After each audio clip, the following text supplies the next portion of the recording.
रत्नगर्भ अंचल जहाँ कहुए केउझर पाखापाखि 50% खनि उत्तोलन करा जाए जे अंचल से अंचल प्रतिनिधित्व करती मोहन माझी महोदय एवं अनुसूचित जनजातिर जड़े प्रतिनिधि भाव में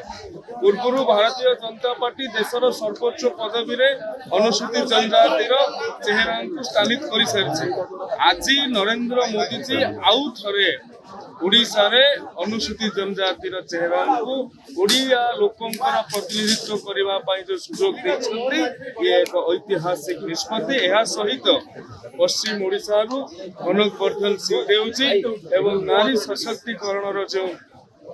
परिचय कहुच्छी प्रभाती परिड़ा महोदय ये दुई जन को उपमुख्यमंत्री भाव में बाछिंट ये एक संतोषजनक ओडिशा ऐतिहासिक 2036 मसीह आम जो स्वप्न देखुचु स्वतंत्र उत्कल प्रदेश गठन होबार 100 वर्ष पूर्ति पालन करूँ आज उत्कल निर्माण महापर्व आरंभ तो मेट कथा भी मीडिया गुरुला मीडिया अनेक कथा आसो आम से कान दौना आम 2036 मसीह ओडिशा को विकसित ओडिशा रे परिणत करिवे से दिगरे ही निजर वोटिंग